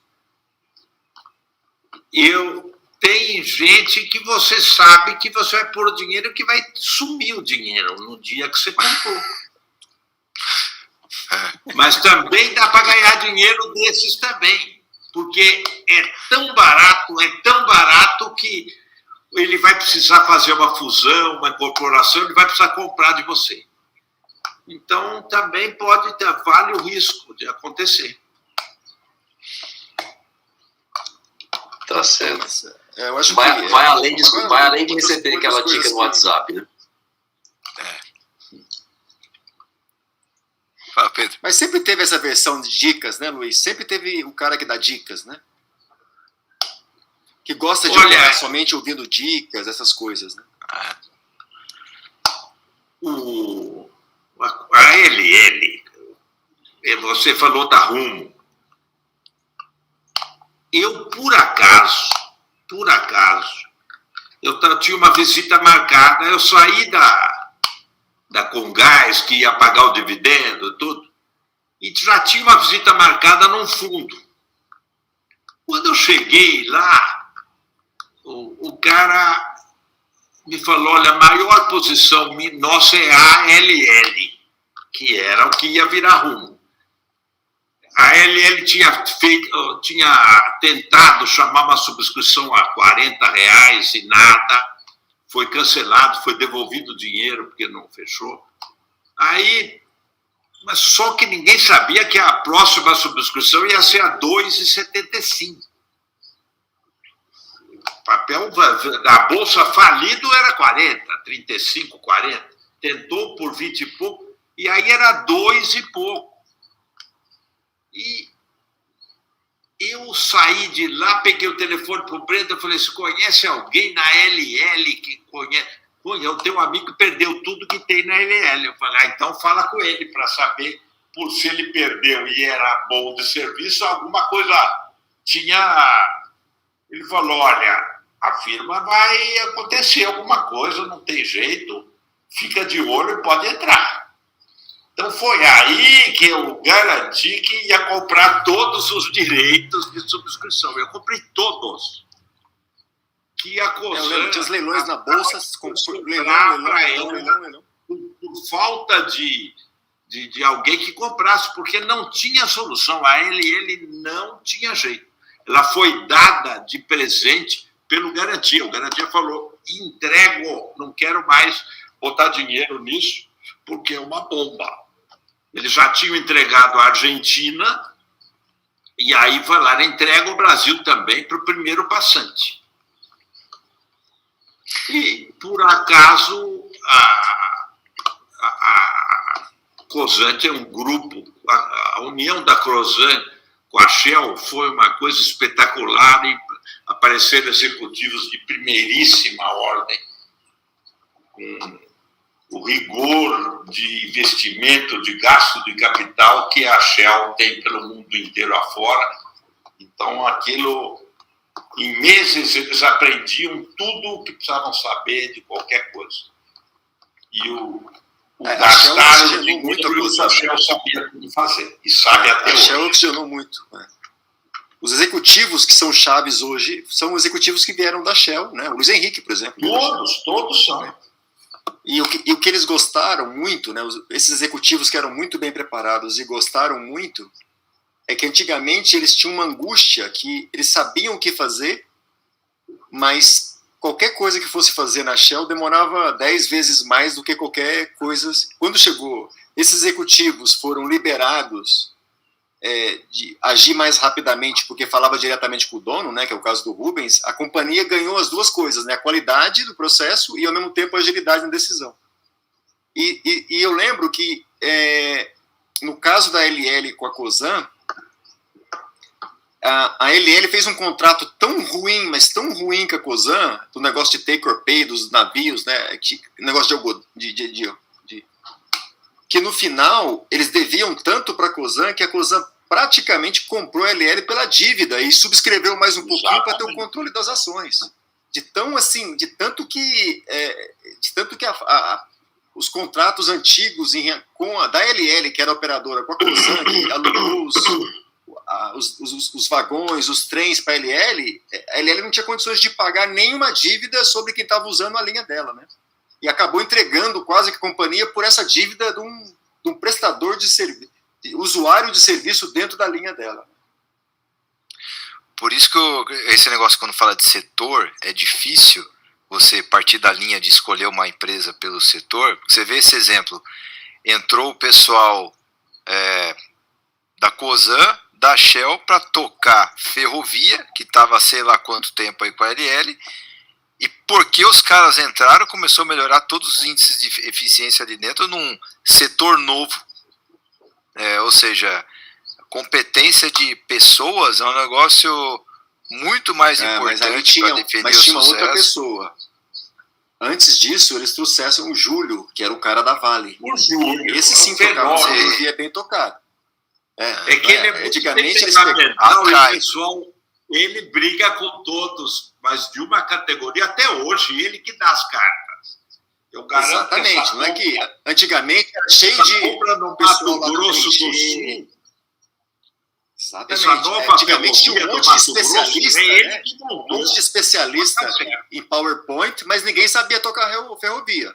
O Júlio, pelo contrário, era uma figura nada mercadológica, né, assim, do ponto de vista assim, de falar com o investidor, mas ele sabia operar uma ferrovia, que é o que faltava na LL. Era uma coisa assim, lastimável a operação da ferrovia. Né? O RE era melhor que a ferrovia. Né? Então, eu acho que essa mudança, né, e aí o impacto disso era assim, era imensurável, né? Acho que não dava para imaginar que era capaz de fazer uma revolução dentro de uma empresa do Garantia, né? Que era um exemplo de boa gestão, e que chegou um cara lá e fez uma gestão, realmente uma boa gestão na operação da companhia. Olha, veio um sujeito do Canadá para ensinar como que acelera a locomotiva. É a mesma coisa que um acelerador de barco, aquele manete de barco. Então, você acelera o motor diesel que toca um gerador elétrico que toca o trem. E qual é a primeira providência? O sujeito é botar até o fim o acelerador e pronto. Então, veio o homem do Canadá para ensinar todos os maquinistas da Rumo como que você puxa uma composição com economia de combustível. Em um mês de aula, a economia para aquele ano foi 285 milhões de reais de diesel. O diesel da época, hoje deve ser quase 1 bilhão. É baixinho. Aí o Lutz me perguntou, isso é significante? Alguém perguntou, mas isso é significante? O Lutz falou, Luiz, quanto é o EBITDA da Login? Eu falei, 280 milhões. Falou, então, essa é a economia nossa, é o EBITDA a firma que tem 30% do tráfego costeiro de containers no Brasil. Então, para vocês imaginarem quão significante é. É uma coisa espetacular. Isso dá para fazer um gancho desse assunto com a tal que sempre pergunta, qual é a próxima Ambev? Próxima Magalu? Qual que é a próxima? Não tem próxima. Cada companhia tem um risco específico tão grande, porque tem um CPF ali, tem uma pessoa específica, um momento específico, uma cultura corporativa que você pode até fazer uma certa analogia, mais ou menos, mas não tem próxima. Quando falam que, olha, falaram já no passado, várias vezes, Nova Ambev acho que era BR Foods que chegaram a falar. Ou a Nova Magalu, sempre tem aí uma Nova Magalu, nunca funcionou.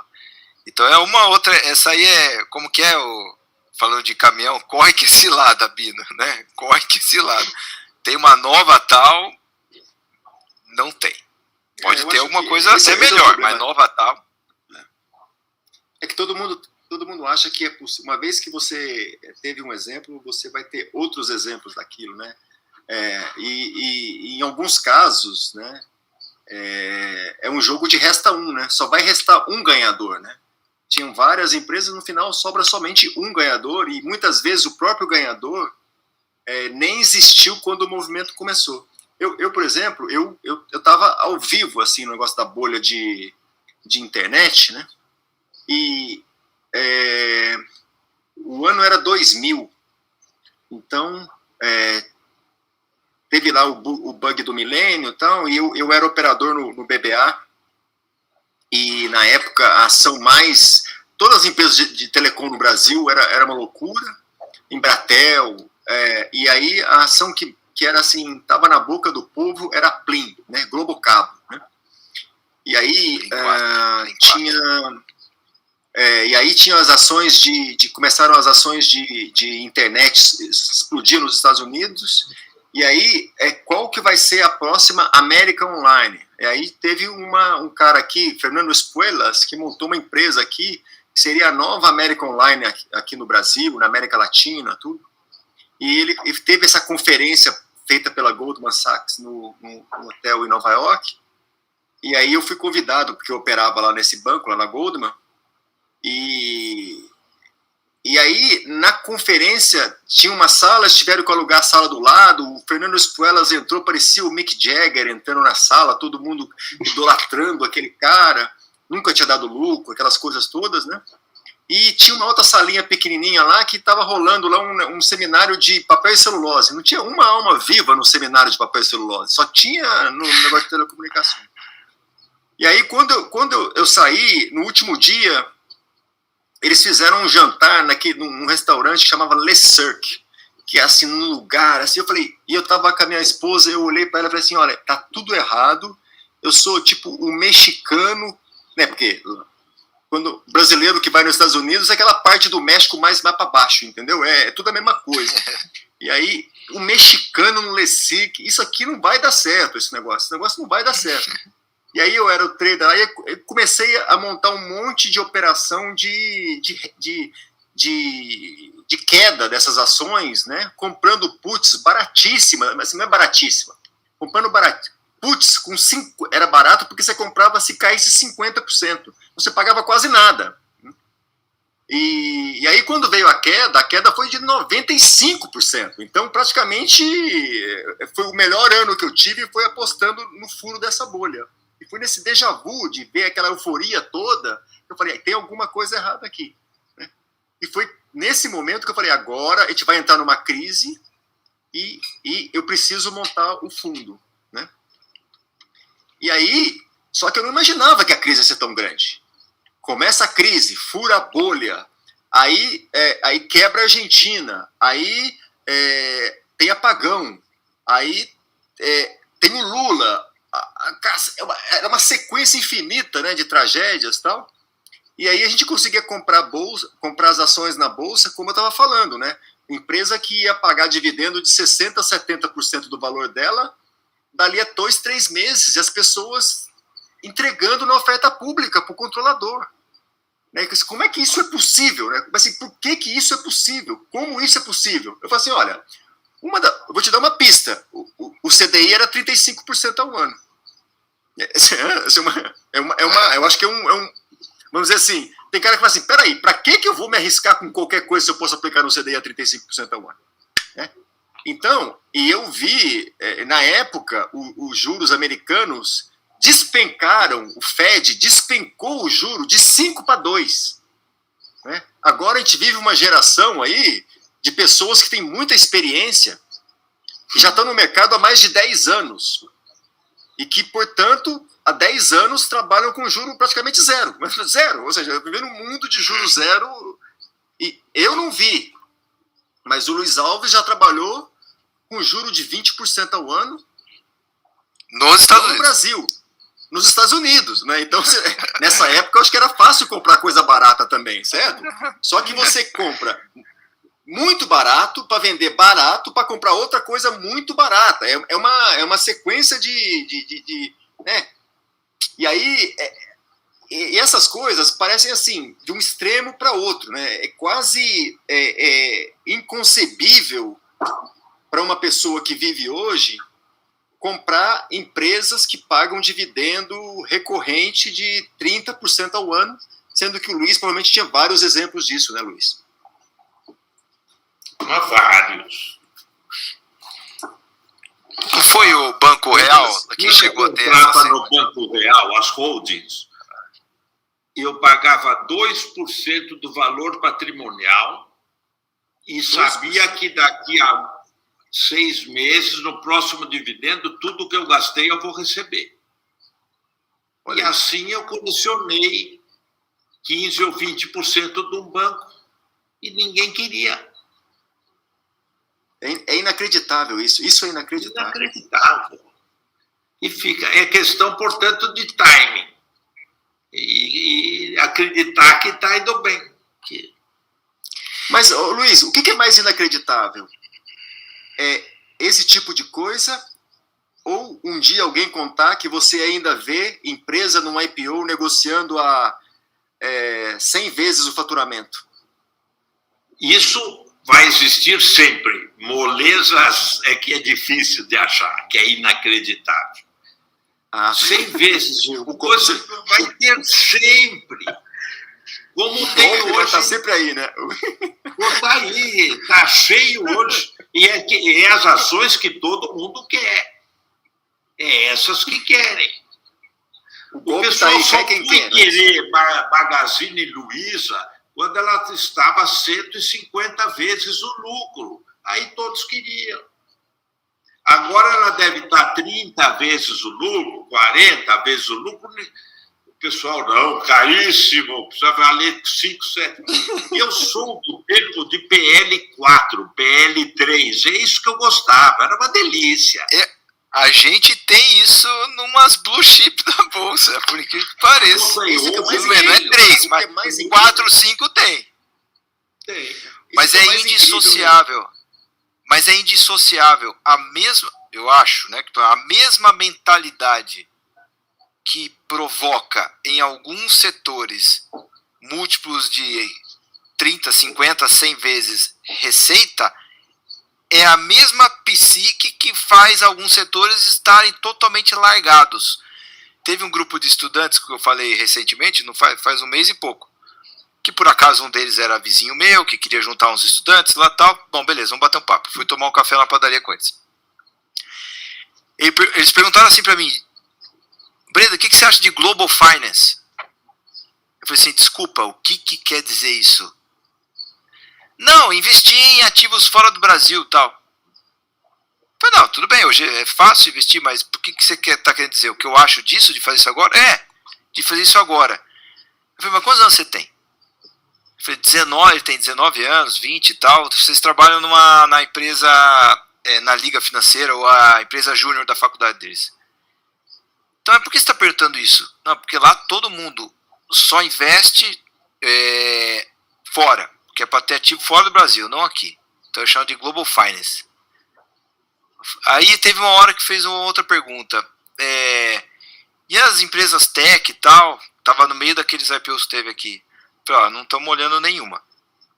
A gente está com o Petro, Vale, Suzano, Klabin e tal. Ele falou, sério? Eu falei, sério, por quê? Ele falou, não, se não for tech a gente nem olha, nem pode olhar. Os chefes que têm 22 anos de idade, 23 anos de idade, é o chefe. Não deixa nem olhar. A gente olha ou Global Finance ou Tech. É mais ou menos a sensação de você se sentindo um mexicano no restaurante lá. Não tá certo. Não pode estar certo. Esse garoto tá vendo isso e investindo nesse... Quer dizer, é a pior coisa a ser feito. Nada contra o garoto, mas com certeza é a pior coisa a ser feita. Não, ele não então, sabe. Não tem jeito, não muda nunca. Então é a mesma psique que deixa a Suzana abandonada, é a que deixa a outra empresa 100 vezes lucro, porque ele quer aquilo e não quer o muito boring. Eu já imaginei bolha e já imaginei pichincha, mas eu nunca tinha imaginado bolha e pichincha ao mesmo tempo. É o que a gente vê. Tem a parte bolha da bolsa e a parte pichincha. O que está começando a ficar um pouco interessante o Ibovespa, porque a parte pichincha ela é grande no Ibovespa. A parte bolha ainda não entrou muito não na bolsa. Tem algumas só, mas... Eu estava vendo esses dias a TOTUS, por exemplo. A TOTUS eu conheço há bastante tempo. Se você colocar o gráfico da TOTUS, ela sempre meio... Tem a vida dela normal. De repente, de uma hora para outra, ela ficou 70 vezes lucro. Pô, é por quê? Mas acho que ele fez o certo, né? Ele fez um follow-on, né? Então, esse é o certo. Não, é muito bom.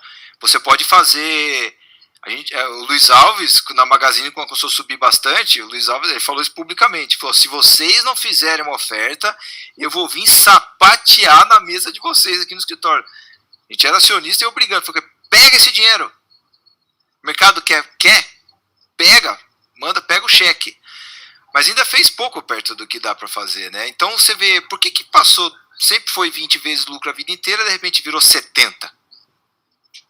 Pegou a fila da moda, entrou no tema, é computação, é tech, sei lá o que.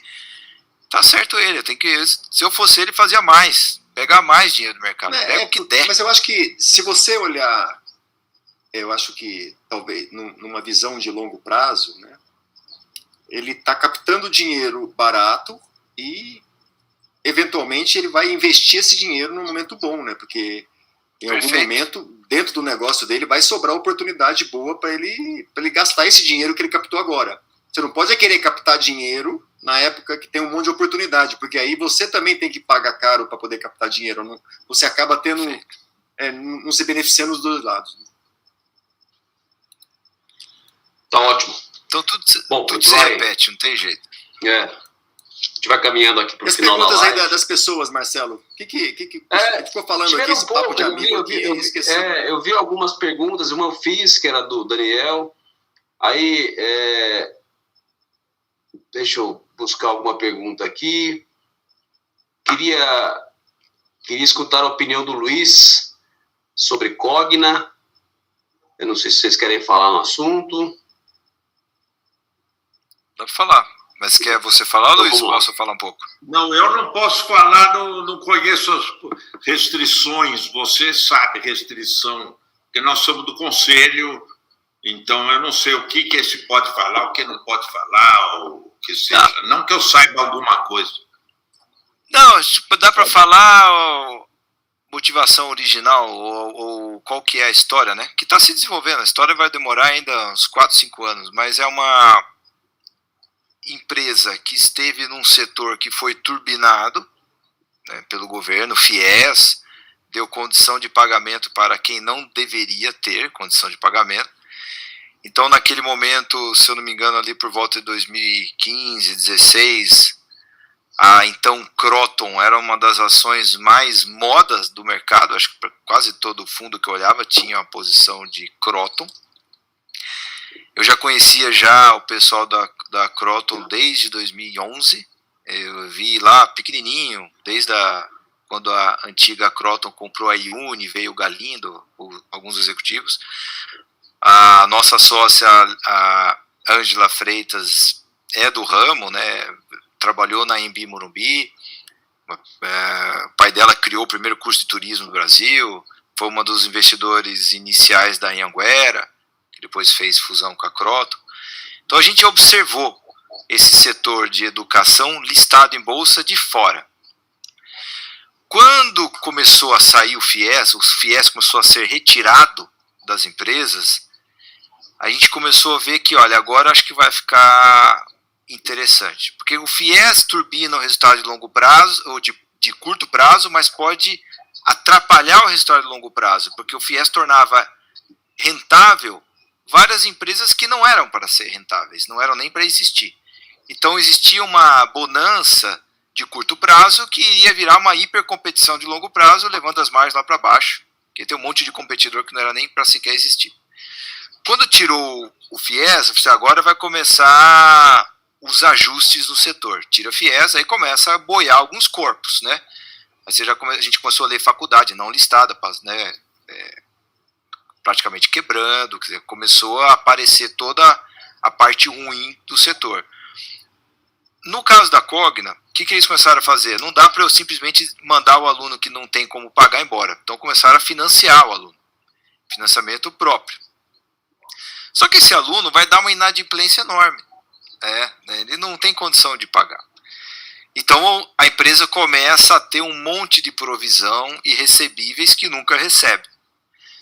Quando, mais ou menos final de 2019, comecinho de 2020, a companhia já estava vendo uma melhora operacional, tanto dela quanto do setor, porque já estava limpando um pouco a qualidade da base de alunos, e veio uma pancada do Covid, quando você não está preparado ainda totalmente para virar o business, né?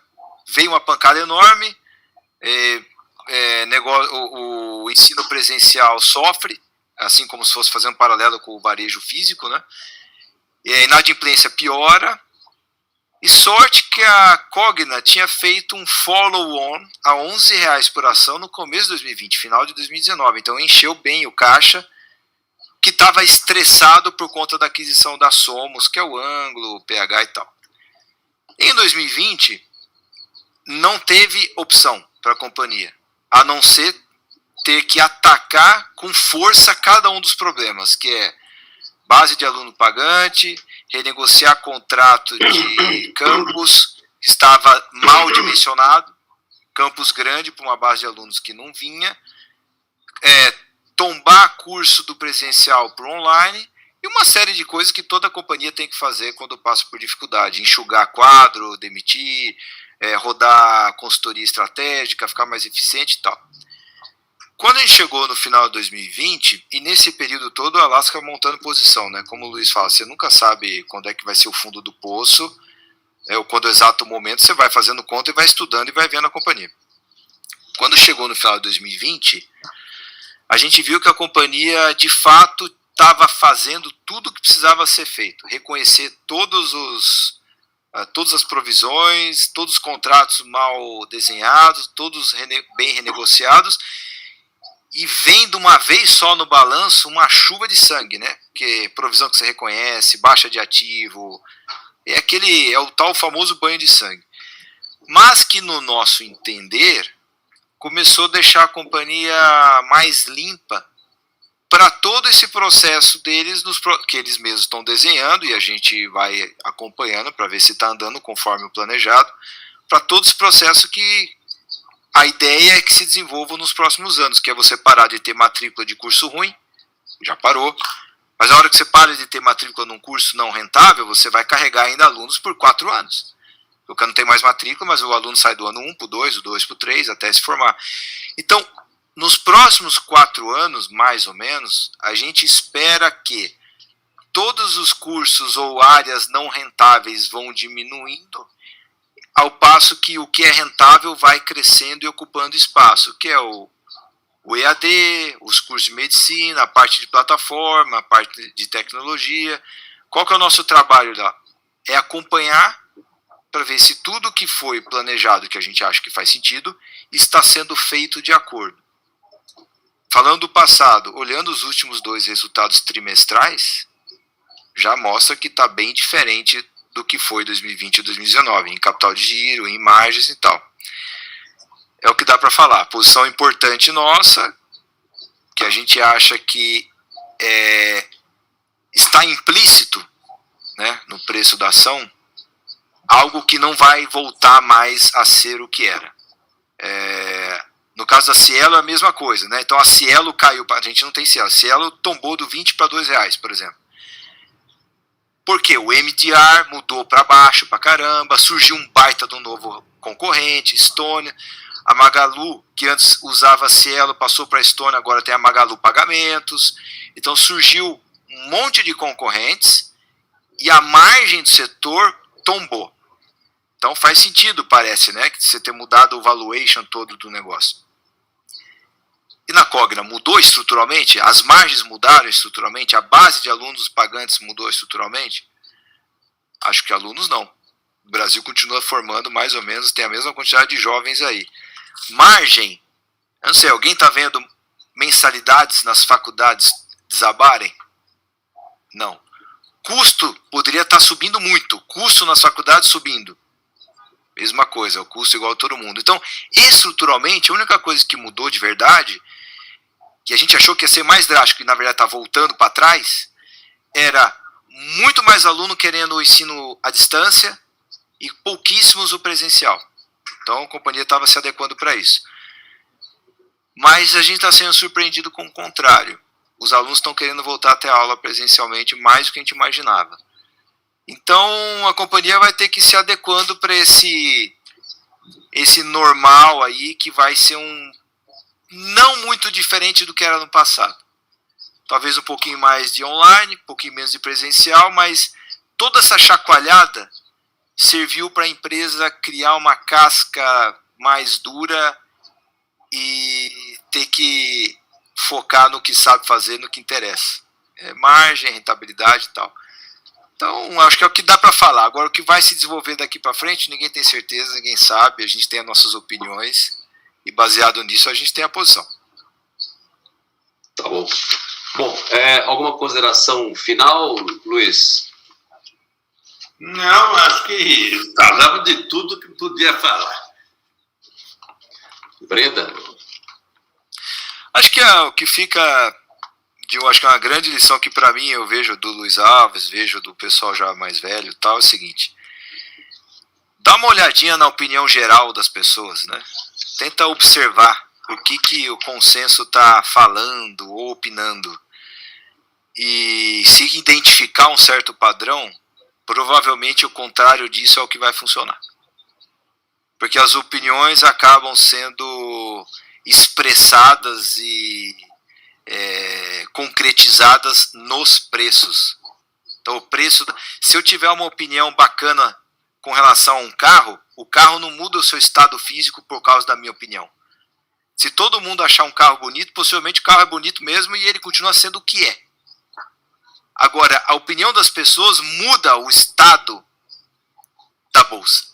Todo mundo começa a opinar sobre a bolsa reage, absorve aquela opinião e já muda o estado físico da bolsa. Então, quando todo mundo começa a achar a bolsa muito cara ou perigosa, ela cai de preço o suficiente para deixar de ser perigosa e deixar de ser cara. Então, a opinião das pessoas influi na bolsa, mapeia o que os outros estão falando e faz o contrário, que tende a ser bom. Funcionou muito para o Luiz Alves. Pedro? E outra coisa, acho que só uma coisa a ressaltar aqui é que não basta você ir contra a opinião, você tem que estar certo, né? Sim. Exatamente, porque principalmente no caso de quedas, não é porque caiu porque vai dar certo, né? Você pode comprar alguma coisa que caiu 80%, quando ela cai 90%, significa que caiu mais 50% de quem comprou 80%, né? Então, não fica essa questão de que, não, se caiu, você tem que ir contra e tem que comprar. O que o Luiz falou lá é assim, às vezes a empresa existe, os caras são bons, são ok, são razoáveis, e o preço está bom, em ordem, e o preço está bom, ótimo. Então, você compra uma parte e observa.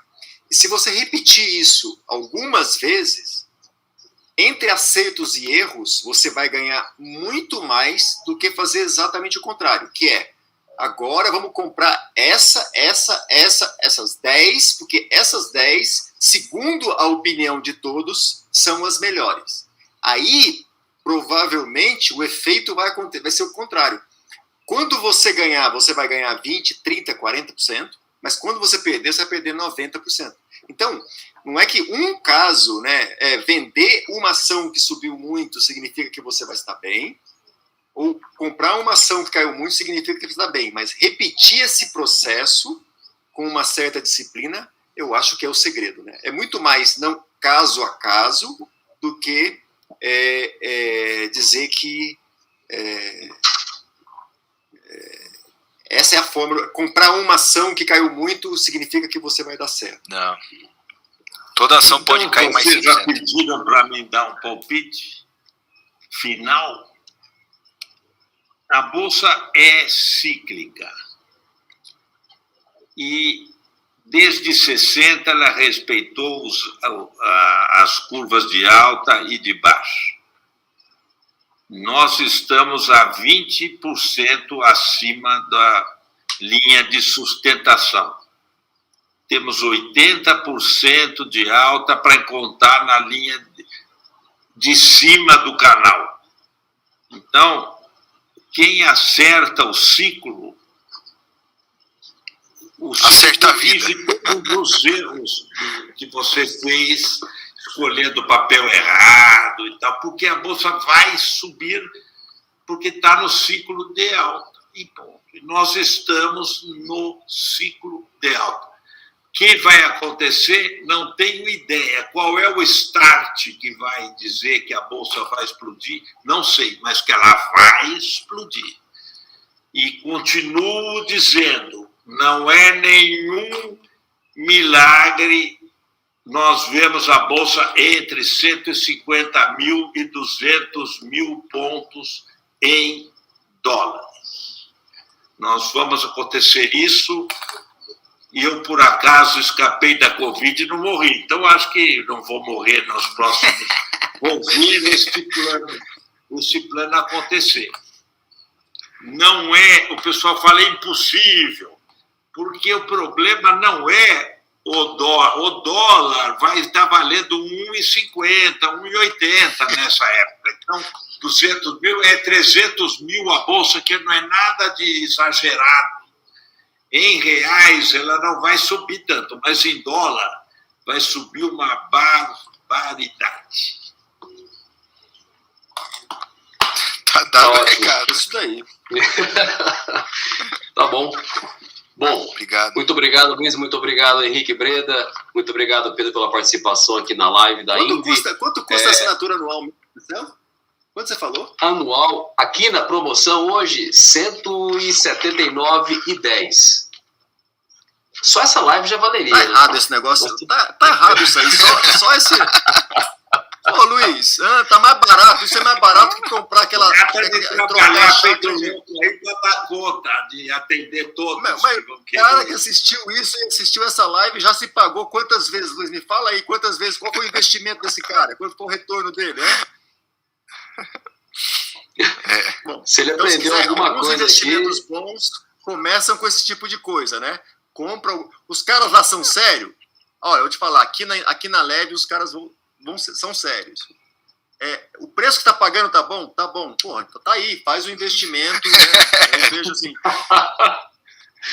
Esse dia eu vi um cara aí que ele assinava um pacote de dividendo e pagava R$280 por mês para receber uma carteira de dividendo e estava recebendo R$70 por mês de dividendo na carteira dele. Entendeu? Eu achava que esse modelo não vai dar certo. Né?